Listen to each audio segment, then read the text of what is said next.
Well, hello. Whoa, I don't know what that is. What's that? That's scary. Oh, there's Richard Dawkins. Excellent. That's Richard Dawkins. All right, well, let me just introduce you first and establish where we are and what we're doing. In fact, I'm going to pop him on hold for a second so you guys can make sure everything's okay there. And let me tell you what's happening. First of all, as you can probably tell, today and yesterday, I have a cold. And when you have a cold and you're on the radio, you always have to sort of make a decision.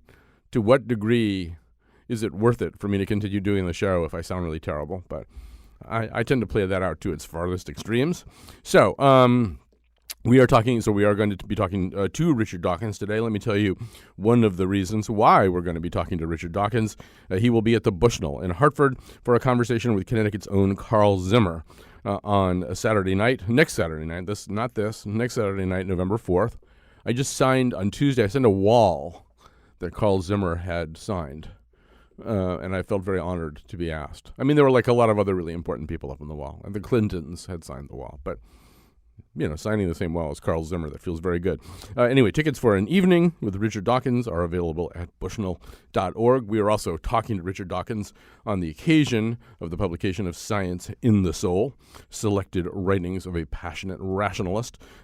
He, of course, is an evolutionary biologist, a secularist, a rationalist, the author of more than a dozen books and many more popular articles and academic papers.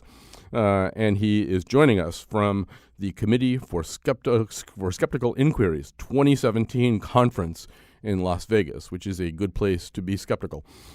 Richard Dawkins, welcome to our show. There's a terrible hum on the line. I've been trying to tell you we can't do it this way. All right. So what I'm going to do is put you on hold. People are going to confer with you about that and maybe redial you, but we don't want to lose you again. So as you confer with Richard Dawkins, make sure that we know how to get back to him because we're having a lot of trouble reaching him. So while that's all happening, I have to stall for time. So now I wish I hadn't presented all those fabulous details about why we're talking to him. So let me sort of set up some of the parameters of what this conversation is going to be. So, and I'm assuming that most of you know who Richard Dawkins is, but for those of you who don't, I will kind of set this up. He's probably best known for two things. One of them is writing a book many decades ago called The Selfish Gene. Within that book, he actually established the word meme. He used the word meme to describe not the things that you see on the internet that have the picture and the big letters, not that kind of meme, but to describe ways in which information has an interest, so to speak, in being passed along that's comparable to the interest a gene has. So in other words, if a gene doesn't manifest itself in the next generation or the generation after that, then the gene is lost, right? It has more of an interest in appearing in subsequent generations than it does in not appearing. You could say, to whatever degree you're willing to accept this kind of metaphorical argument. And that similarly, a piece of information can function the same way, that a piece of information, quote unquote, wants to be passed along. And that piece of information could be a joke. It could be a political idea. It could be a way to build a bridge. But that idea, anyway, and then when you start looking at information that way, it's very seductive. I'm not sure that Dawkins understood how seductive it was going to be, that there's actually kind of a quasi branch of thinking now called memetics, where you really do kind of, and some really interesting books like Susan Blackmore's The Meme Machine, where you actually look at this whole question of why certain things get passed along, why certain things don't, why information is quote unquote adaptive as opposed to in a similar way that you could talk about a gene or a genetic quality being adaptive. So anyway, that's one aspect of Richard Dawkins, the selfish gene, and the whole notion of a meme. Now, there's lots of other reasons why Richard Dawkins is well known, and probably the other one that is chief among them is his status among a group that was sometimes known as the Four Horsemen of the Atheist Apocalypse. That would have been the late Christopher Hitchens, who is mentioned in this book, Daniel Dennett, who has appeared on this show, and Sam Harris and Richard Dawkins. This notion of really talking about atheism and rejection of religion in a more proactive way, to put it mildly. All right, we're going to go back to the phone and see how we're doing with Richard Dawkins. Hi, I've been introducing you for 5 minutes. You're very well introduced at this point. Then. All right. It's still not great, but we'll have a go. All right, yes, we'll have a go at it.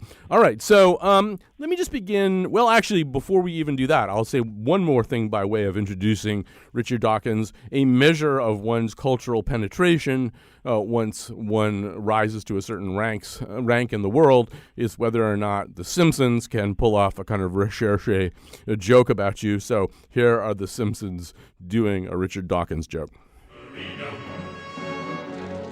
Down here we worship famous atheist Richard Dawkins, author of The God Delusion.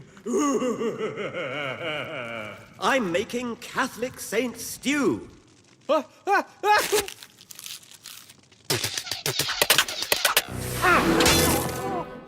So, Richard Dawkins, I'm assuming that had to feel good. It's come to a pretty pass when that's one's claim to fame. Yes, okay. All right. Well, you have so many other claims to fame as well. I want to begin. So this new book is kind of a Christomathy, a word I don't think I've ever used before. So it's a collection of different speeches, articles, essays that have appeared over the years. I guess I want to begin with an overall question, which is, are you at the moment an optimist or a declinist? Do you think overall that the world is getting better, or as Steven Pinker argues, no, there are actually reasons to think that the world is getting better. I'm sorry, or as others might believe that it's getting worse. Well, Steven Pinker's book, The Better Angels of Our Nature, is looking at history on a broad sweep over the centuries. And over the centuries, there's no doubt things are getting better. Things can go into reverse, however, on a temporary basis, and I'm afraid that's what we're in at the moment. But the overall arc of history is in the right direction. We're in a temporary reversal, a sawtooth at the moment. Yeah, and so I want to talk to you about that temporary reversal, but I also want to talk about how you were feeling. I'm not hearing you. I'm very sorry. Oh, all right. It's on Skype. This is just not working. All right. So you can't hear me at all. Okay, I can hear you now. All right. I will talk as loudly and as clearly not now. as I can. Oh, but you can't hear me now. All right. I can now, but I couldn't when you went away just now. All right. So in 2011, and this is in your book, you're talking about Christopher Hitchens, and you said, with characteristic effrontery, he took his tour through the Bible Belt states, the reptilian brain of Southern and Middle America, rather than the easier pickings of the country's cerebral cortex to the north and down the coasts. And then you said, can you still hear me? Yes, I can. All right. So, but at the end of this, you said the plaudits he received were all the more gratifying. Something is stirring in this great country. So that's how you were feeling in 2011. That sounds like an optimist talking. Yeah, that was pretty optimistic at the time. By the way, I suppose Connecticut's firmly in the cerebral cortex of the country. We try. Christopher, and indeed I, have often visited the Deep South and the so-called Bible Belt. It's amazing how many places in the country call themselves part of the Bible Belt. I enjoy that. I get very good audiences there, and so did he. We get huge audiences and are very politely, courteously received. And I think the reason is that people in those areas feel beleaguered because of what they're surrounded by. And so when somebody like Christopher Hitchens goes there, they feel gratified that he has come to the Bible Belt, and I get the same feeling too. Well, if you felt that something was stirring, something good apparently in 2011, what was that thing? What did you think was stirring? Well, just that bonhomie that you're describing? No, it wasn't just that. It's also that, and it's continued to this day, by the way, the number of people in the United States who claim no religious belief is steadily going up. It's now about 25%, which is huge. It's as big as any particular religious denomination. There are very large numbers of people who are not religious, but the fact is not widely understood, not widely known. In particular, it's not widely known by politicians who still think they have to suck up. Well, I mean, that's... Oh, boy. We are definitely in phone hell today. All right, so we're going to make one more attempt to get hold of him. I think you're going to... First of all, it might be a good day to open the phones in as much as I may not have discussed as much as I had thought I might. So as we're talking, if something kind of excites you, you can call 860-275-7266. That's 860-275-7266. To me, And when we get Richard Dawkins back, this is something that I want to talk about. I mean, I think, it's sort of an odd metric. And the notion that the way that you would measure whether things are good or not is whether or not people either believe or don't believe in God. And obviously in Europe, this is over, right? This whole question is over. There's a moment in one of Stoppard's plays when he says, when one of the characters says, essentially, at what point, there must be some discernible point where the balance tipped against religious belief and for non-belief, when, in other words, the no's had it. So, in Europe, especially Western Europe, this is kind of over. It's gone in the other direction. Now, it seems to be that doesn't keep appalling things from happening. And that the same problems, if we can agree that they are problems, of nationalism are afflicting Europe pretty much the way they are afflicting the United States.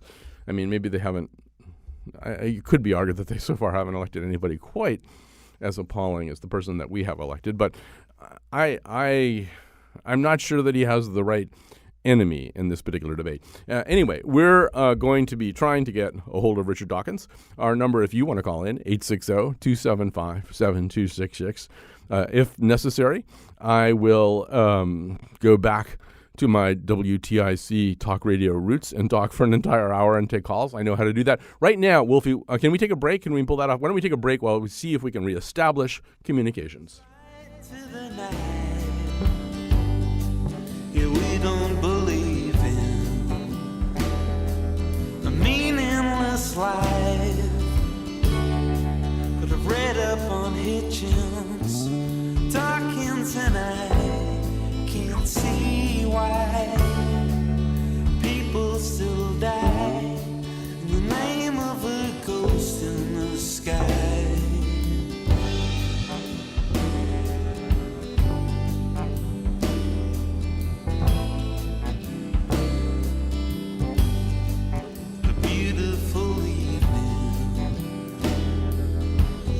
Of my life. All right, we are in the grip of one of our occasional battles with communications technology. Fortunately, I like chaos, so that's good. All right, so now we're trying a different thing. We're trying Skype. We're trying to talk to Richard Dawkins. I've already introduced him 7 ways to Sunday. Richard Dawkins, can you hear me now? I can hear you now. Yeah. Fabulous. All right, so let's... Oh, fabulous. There's an echo, damn it. Yeah. All right. Well, if you can put up with an echo... Take my headphones out. Hang on. This, by the way, is great radio.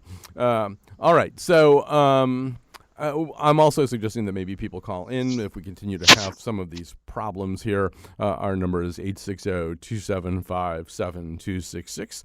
That's 860-275-7266. Have you tried something else now? Have you got headphones on or something? I'm putting headphones on now. All right. These are the times which try the souls of hosts, but I like this. John Dankosky was just nice enough to walk in here and offer to kind of co-host with me. But I'm kind of insistent on trying to get through these things by myself. There's a stubborn streak that I have. All right, how are you doing now? Not there at all. All right, so let me... I dare not laugh. We are attempting to make contact with Richard Dawkins. There's some way in which this is a metaphor for something. I'm not quite sure exactly what it is, but there's some way in which some of the themes that are brought up in Richard Dawkins' book are being played out here in this communications gaffe. But let's see how we're doing. All right, Richard Dawkins, can you hear me now? I'm starting to feel like the guy on the Verizon commercial. All right, I'm going to take some calls. You know what? We'll see if we can pull this thing back together again. But, there's Mark. He's gone. I am accursed in every possible way. All right, here's Aaron in New Haven. Hi, Aaron. Hey, Con. How you doing? Good. So you're on the air. Sure. So I was just going to chime in. I finished a program at Yale Divinity School recently. And I just think, given that Dawkins is a self-proclaimed rationalist, a lot of the postmodern critique of rationalism is precisely that even if religion, quote unquote, goes away, it doesn't change fundamentally that human beings, while we like to pat ourselves on the back that we're so rational in the wake of the Enlightenment, in fact, that's not exactly the case. And so in many cases, nationalism and these types of movements, in fact, are just filling the vacuum that now religion is seemingly gone from. So it's not, and so many postmodern philosophers will say, well, look, it's not whether human beings believe, quote unquote, or have faith, but rather what. What is it they believe, or what do they have faith in? And ultimately, it's not that we're chiefly rational. Yes, we have reason, but in fact, that we have these deeper gut level fundamental beliefs that drive us. And I can take myself off the air. All right. Well, that seems to be happening with people who call in anyway. They just take themselves off the air.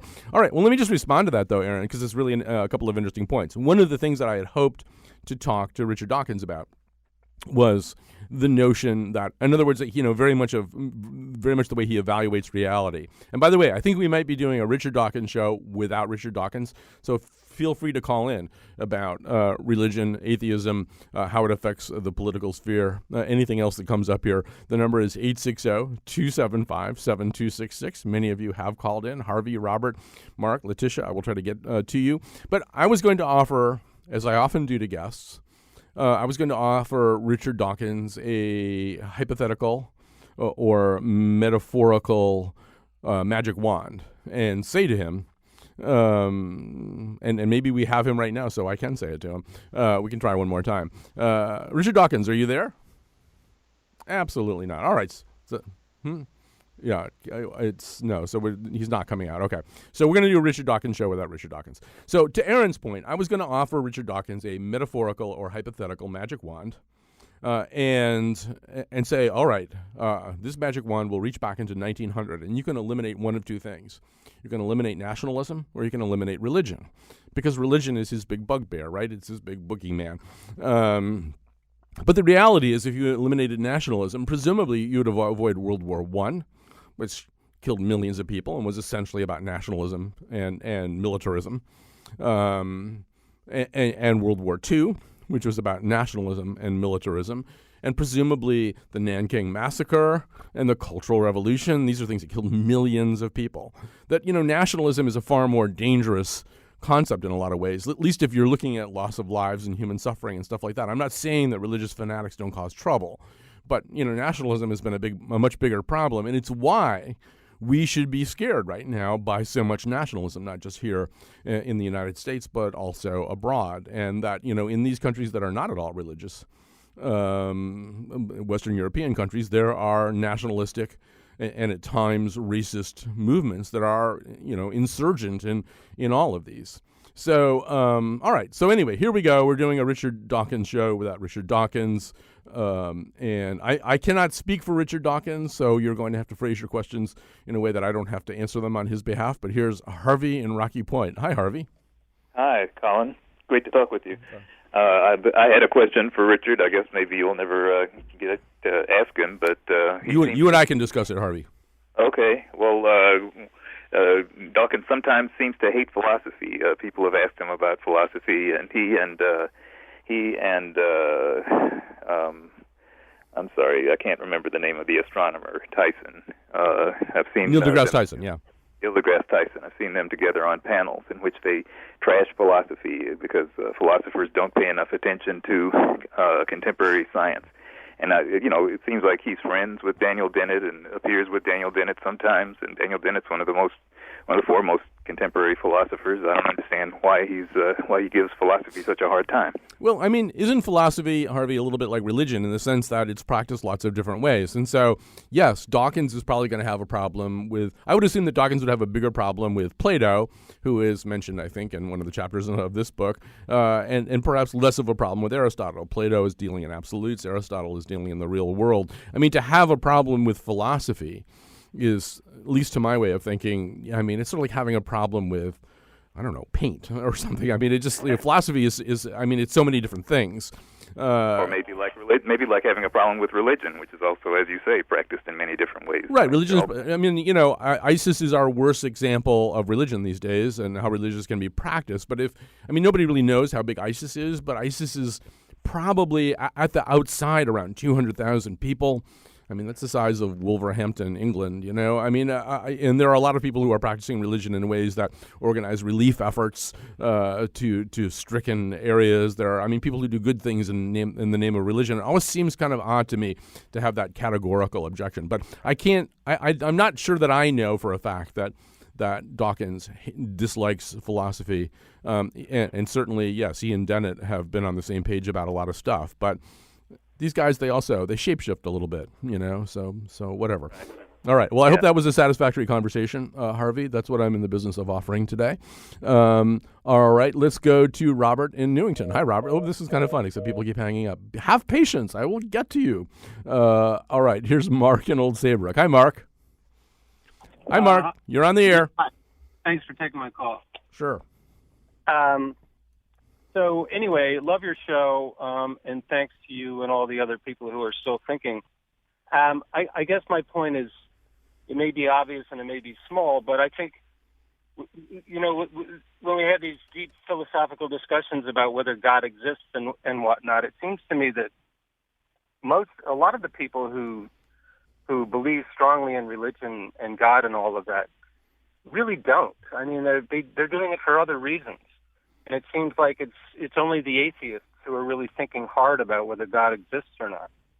Well, that's an interesting argument. Although, I mean, I think some of those reasons that people practice religion but don't necessarily have a firm belief in God, some of those reasons are good reasons, aren't they? I mean, I don't know. I go to church I haven't been in like 6 weeks, but typically I go to church. I go to church not because I have this really rooted understanding of how I think the universe is set up or what's true and what's not true in the Bible, or not because I have this real certainty of the role of Jesus Christ in my life or the universe, but because it's a good place to think about things, about why we're here and how to conduct ourselves. And no, I grant you that, and I think there is a line between going to church and believing in God, but it just seems to me that it skews the argument a bit to, you know, when you look at politicians, for instance, who are invoking God and religion in their politics. I mean, clearly, most of them are doing it for ulterior motives. And,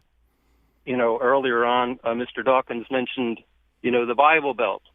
And I honestly believe that most of the people who go to church in a lot of these places never really gave much thought to, or critical thought to, whether God exists or not. It's just they're sort of going along with the flow, and it is a social function. Right. So, I totally grant you that point, and particularly to the way religion is honored in American politics, in a way that it simply is not honored or mandatory or anything like that in most of Europe. That would be regarded as an insane idea. So, yes, I mean, basically, of the 45 presidents that we've had, 44 of them have self-identified as American Protestants. I mean, Trump has had one of the most unpersuasive identifications as a Protestant that probably we've ever seen in our history. I mean, we had one Catholic president, right? And at the time that John F. Kennedy was elected in 1960, the religious historian Sidney Alstom said this is the end of the American theocracy because Protestantism had been effectively a state religion, the Constitution notwithstanding.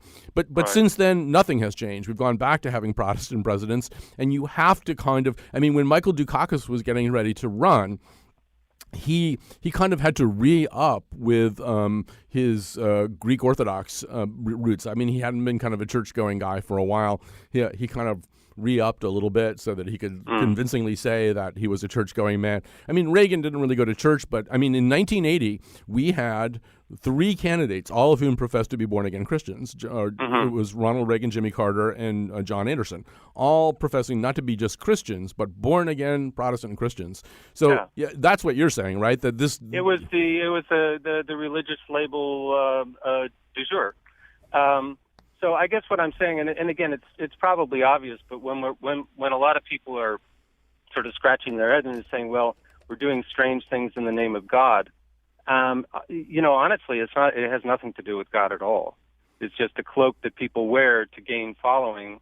And I think at some point it becomes a question where, you know, the rabble has no clothes, you know. So anyway, maybe small, maybe obvious, but I just think I really do appreciate the critical thinking, that Christopher Hitchens used to bring and all the rest of it. But I think the people on the other side really aren't thinking critically at all, for the most part. Well, and it's kind of debate among atheists.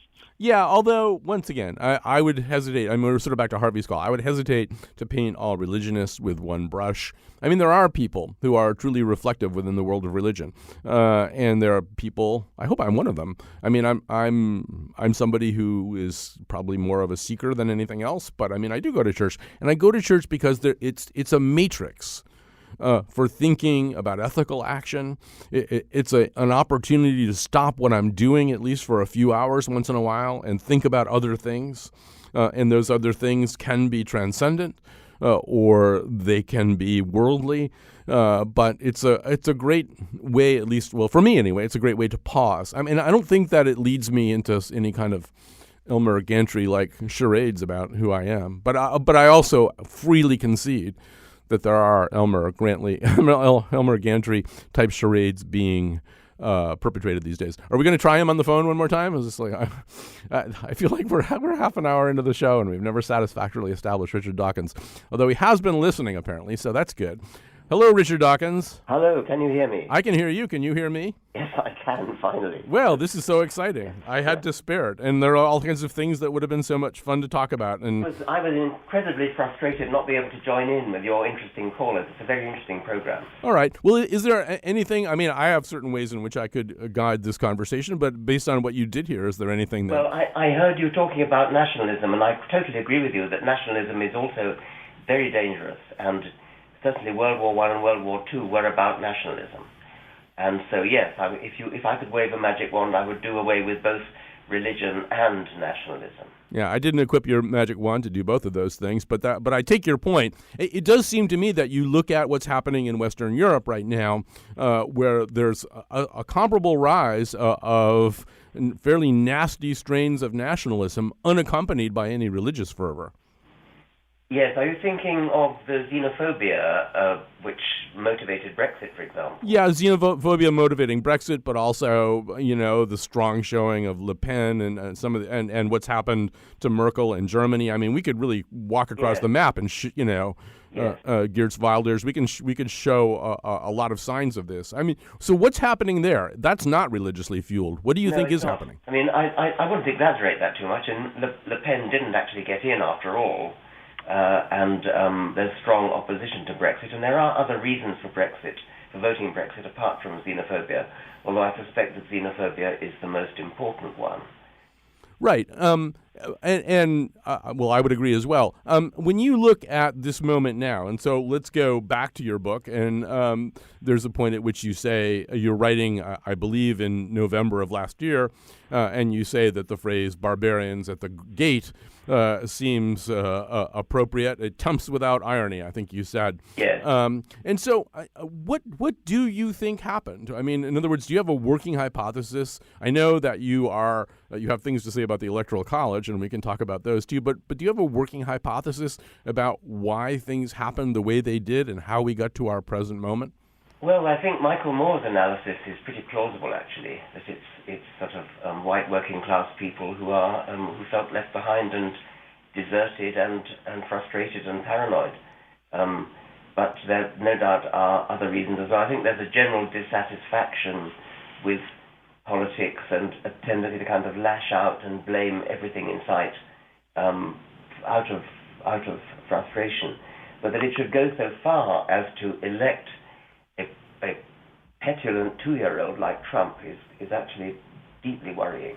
Well, it must feel also for you like a defeat of rationalism. And I mean, there's one point in your book where you say that if you know somebody's position on the death penalty, you could probably guess their position on 2 or 3 other things. You can figure out probably where they are on the political spectrum. Although when cognitive scientists study this, people like Drew Weston who study it, what they find is that it's really more tribal than anything else. That if I tell you, well, not you, but let's say that you're a Democrat, and I tell you that there's a new policy being offered about Lyme disease, and that it's being sponsored by, and I name a few prominent Democrats, Weston finds that you're far more likely to endorse the policy than if I say the exact same thing, but say it is being proposed and endorsed by Republicans. That people are less likely to evaluate the policy itself and more likely to find out right away which tribe it comes from, whether it's their tribe or not, which is kind of anti-rationalist. That's very interesting. I think you've got a very good point there. There is a lot of that about. My point about the left-right continuum was a genuinely academically curious point. I'm actually genuinely interested as to why the left-right continuum does seem to go quite a long way to characterize people. It isn't far off the truth to say that if you know where somebody stands on gun control, you know where they stand on abortion and so on, and probably who they voted for. So setting that on one side, your point about tribalism is very interesting, and it is something we've all got to watch, and rationalists have got to watch it as much as anybody else. The idea that we accept things when they come from our own tribe more than we do from other tribes. It's a very good point. Well, I think your point about the left-right continuum is really good, too. I think the point you make there is that a psychologist would need many dimensions to construct a profile of what Richard Dawkins' personality is. Like, there isn't just one set of two poles where I could identify what sort of person you are in a satisfactory way if I were a psychologist. But politically, I kind of can, you're saying. Yes. And Christopher Hitchens was somebody who's just been mentioned was very difficult to pin down on the left-right continuum. It wasn't clear which way he would jump. And I think a lot of people have trouble looking at my what I say too, because they think on the one hand that I'm opposed to Islamism, which I am, and they therefore think I ought to be in favor of Trump, which I emphatically am not. And so there's a confusion there. The enemy of my enemy is not necessarily my friend. Yeah, quite. We're talking to Richard Dawkins right now. So there's so many things that I want to talk to you about in this book. This is a book of essays and speeches called Science and the Soul. Well, let me just start there. There's a way in which you're, maybe even with this title, waving a bit of a red flag in front of a bunch of bulls. Richard Dawkins talking about the soul. Now, elsewhere in the book, you kind of established that there are two categories of soul. There's soul 1 and soul 2. But maybe you could begin by why you picked this particular title. Well, the title came rather late. It was Gillian Summerscales and I were putting together this collection of essays, and we did need a title. And science is something I do feel very passionately about, and so in the sense of what I call soul 2, the soul that is not immortal, but the soul of sort of spirituality, the sense of feeling emotionally moved by something. Science really gets to me like that. So Science in the Soul is an appropriate characterization of the way I feel. And it wasn't really meant to be that provocative. I think it's true that the word soul is used in at least two different ways. And I do rather resent the way the words like soul and spirituality have been hijacked by the religious. Well, so there's two different ways. One of them is, and this is the one that you discount, is the persistence of something beyond death. That's one kind of soul.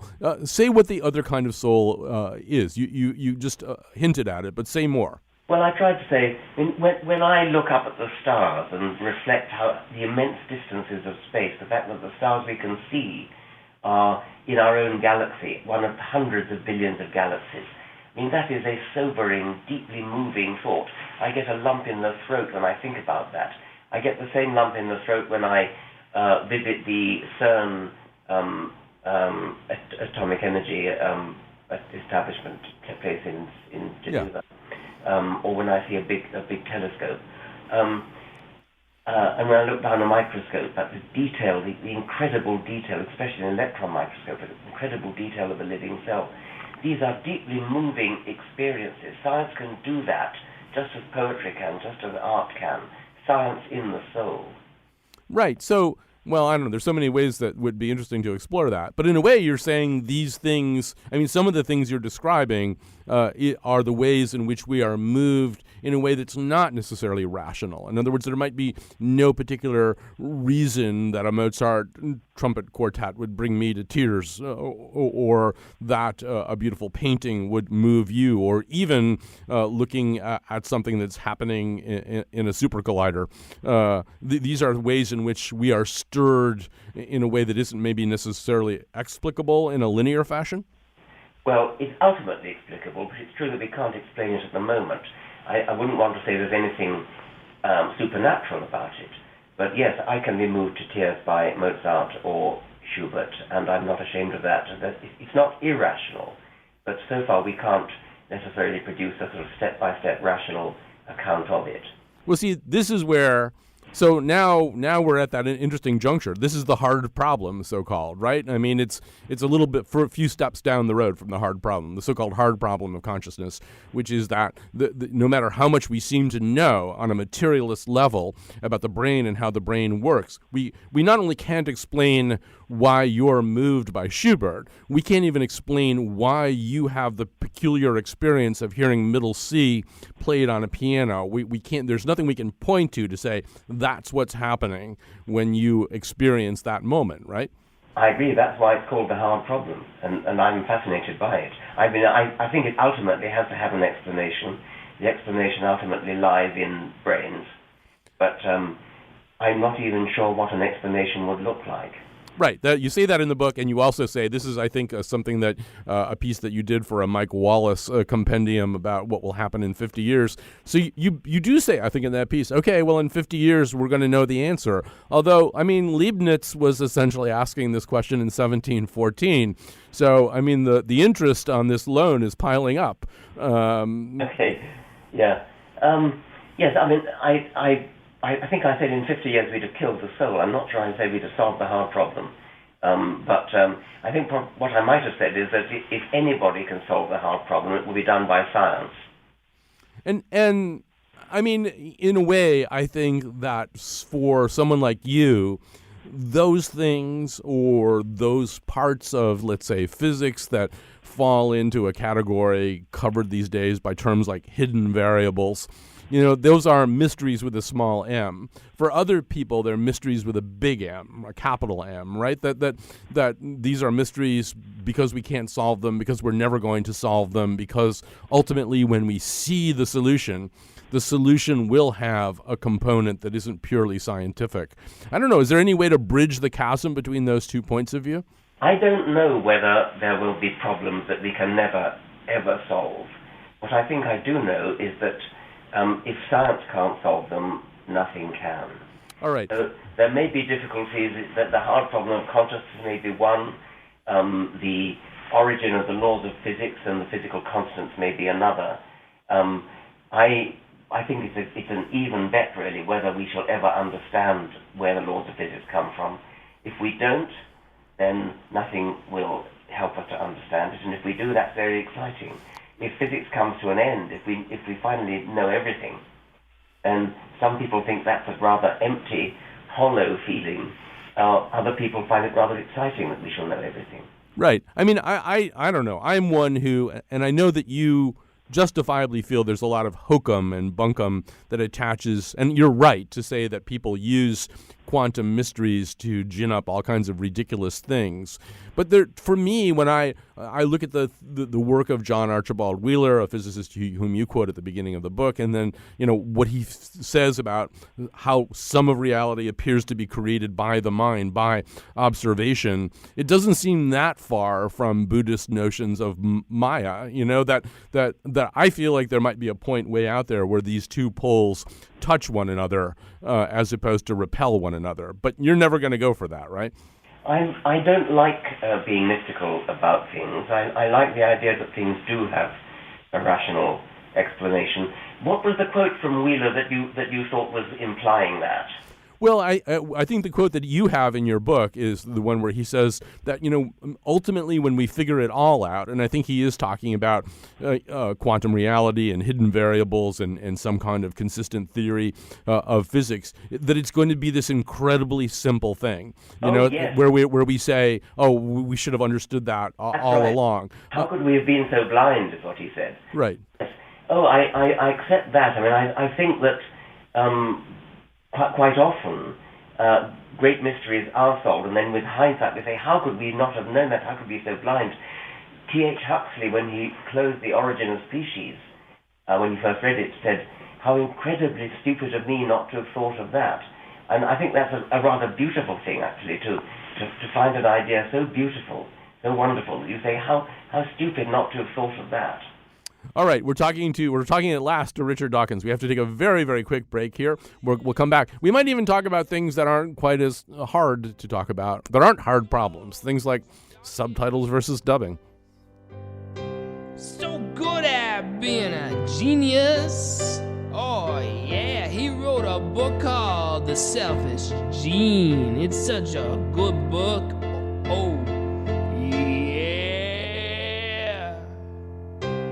Good old Richard Dawkins.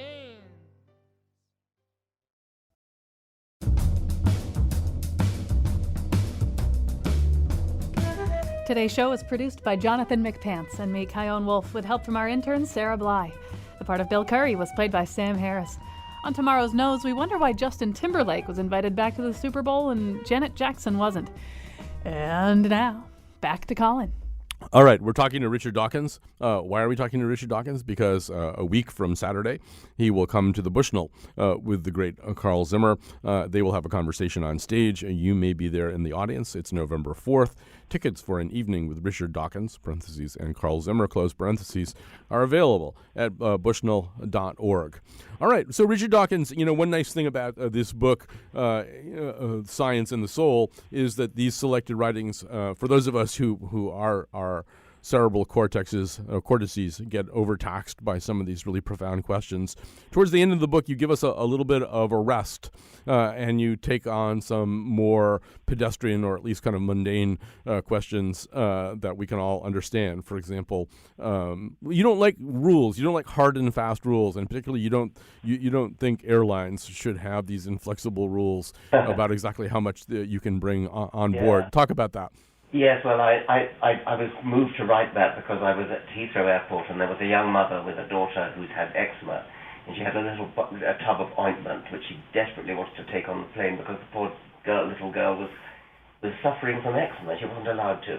And it was absolutely clear that the airline officials, equivalent of TSA, wanted to let her through. They could see she wasn't a terrorist. Nobody in their right mind could think she was a terrorist. But rule book said you're not allowed to let people through. And so the man even called his supervisor, and she too was terribly anxious to help, but she couldn't do it. The rule book is written down, and therefore it has no discretion. It can't change its mind. That was what I was objecting to. Although, so the alternative to that is maybe a whole world that we think of as heuristics, right? A way of making kind of educated guesses about things. And the problem, of course, is that the minute you substitute that for the rule book, particularly in that somewhat overheated situation, you have the problem of profiling, right? That if you're going to say that this kind of person obviously doesn't pose the same kind of threat as that kind of person, ultimately there's a danger that you're going to substitute your own prejudices for anything that might be identifiable as common sense. You're right, but nevertheless, I was so upset at this poor young mother's plight as I wrote that essay. And I mean, some of the things I'm not allowed to take on board. The idea of making a bomb by two little bits of liquid. I think it was a chemist put something on the internet saying what you would actually need if you wanted to make a binary bomb with two different liquids. It's utterly unfeasible. Right. I'm pretty sure you can't make it with honey, which you were not allowed to bring on the plane. Yeah. So we're going to just sort of quickly, in the time we have left, leapfrog across a few other categories. You and I have very similar thoughts about subtitles versus dubbing, but let's let the audience hear yours. Well, I'm ashamed of the Anglo-American monoglottism. I'm ashamed of the fact that we're so bad at languages. And When I ask my continental friends why they're so good at it, they usually say it's because they need it, because they need English. But I think there's a better reason, which is that they're bombarded with English the whole time. On television, they get English, and they get subtitles. If only we had subtitles in British television, when, for example, during the French election, it would have been a wonderful opportunity to practice our school French. But what do we get? We get about 2 words of French from a French politician, and then his voice or her voice is faded out, and we get the voice of an interpreter instead. Why can't we have subtitles? I actually met the Director General of the BBC, the boss of the BBC, and I put that very point to him. And he said, "Oh, what a good idea, we never thought of that." And it is pathetic. Well, although one thing, I mean, I share your feelings about this, although one thing I am occasionally told, and I think you've been told this this as well, that one of the reasons that we don't like dubbing is because we've never heard and seen it done well. That, for example, in Germany, where they do speak a lot of languages, they also dub, but they dub with what? With a certain amount of genius attached to it. Yes, I mean, in Germany, dubbing is extremely well done. But I wasn't talking about dubbing. I'm talking about just simply the voiceover. Right. Dubbing of a film, dubbing of a feature film, that's another matter. I don't like that either, but I could see that some people might like it. But on television, television news, the rolling television news, that's not dubbed. It's the voice of an interpreter. You hear the voice of the politician, whoever it is, faded out. Right. And then you hear the voice of the interpreter. It's not dubbing. So dubbing is really irrelevant to this discussion. All right, so we're going to jump to one more lily pad, and then we'll be out of time, Richard Dawkins. There's a piece in the book about jury trials and beyond a reasonable doubt. Another thing you have some question about. Explain. Well, I've been on 3 juries, and I wasn't very impressed. When you think about it, if you think about courtroom dramas, we've all seen courtroom dramas, the jury retires, and the entire court, including the judge, is on tenterhooks waiting for the jury to come back. Are they going to say guilty or not guilty? But if beyond reasonable doubt is serious, nobody in the court should be in any doubt, because all of the judge and everybody else in the court has heard the entire trial. So if there's any doubt, everybody should know what the doubt is. Why wait for the jury, if you see what I mean? So I just simply was trying to say that beyond reasonable doubt, it is made a mockery of by the fact that what I've just said. Well, isn't there a notion that there's something about the adversary or discussing? There's an adversarial process going on in the courtroom. That adversarial process is then handed over to a jury, and there's a humanistic belief, right? There's a belief that maybe goes back to the Enlightenment, saying these people will be able to take all the information that they've been given and apprehend the truth, or as close to the truth as can be gotten. Well, that's the ideal, yes, but you do see my point, don't you, that if beyond reasonable doubt, if the jury takes days and days and days arguing about it, there's got to be reasonable doubt. Right. Although, I mean, and you are honest about this in the essay, it's hard to know what we put in place of that. I mean, in reality, here in the U.S., we don't have that many jury trials. That's done by heuristics, too. People plead out. There's a kind of sense of, well, what would really make sense for you to do here? We don't want to go to the trouble of putting you on. I mean, jury trials are a luxury here in the United States. Another way of putting my point would be to say, suppose you had 2 juries listening to the same trial. How much would you bet that the 2 juries would come to the same result? Right. Well, what's your answer to that? Well, in the case of the O.J. Simpson trial, I wouldn't bet very much. Right. And that's true of many trials, actually, too. Yeah, well, truth can be circumstantial. Well, I'm so glad that we did get a chance to talk about a few things. Congratulations on soldiering on in spite of everything. I was impressed. I kind of enjoy moments like that. So thanks so much for being with us today. This has been Richard Dawkins, at least for some of the show. And thanks to all you people who called in, too. That was so nice of you, because I'm sure you could tell that the host was wondering. I mean, look, I could talk for a long time, you know. I mean, it won't necessarily be interesting, but I can talk for a long time. Richard Dawkins, the new book is Science and the Soul, Selected Writings of a Passionate Rationalist. And you can see Richard Dawkins and Carl Zimmer at the Bushnell on November 4th. Thanks to everybody who helped out with today's show. There were a lot of people running around here, not just the people we thank in the pre-prepared credits, but Gina Amatruda was trying to save us, and our wonderful intern, and Betsy Kaplan, and John Dankowski, I mean, it is true that if you sound like you're drowning here, a lot of people are going to run around and try to throw you a life preserver. Of course, I'm the kind of person who sort of swats them away. I don't know why I have that quality. Be reasonable, demand the impossible now. Be reasonable, demand the impossible now. Oh, be reasonable, be reasonable, be reasonable, be reasonable.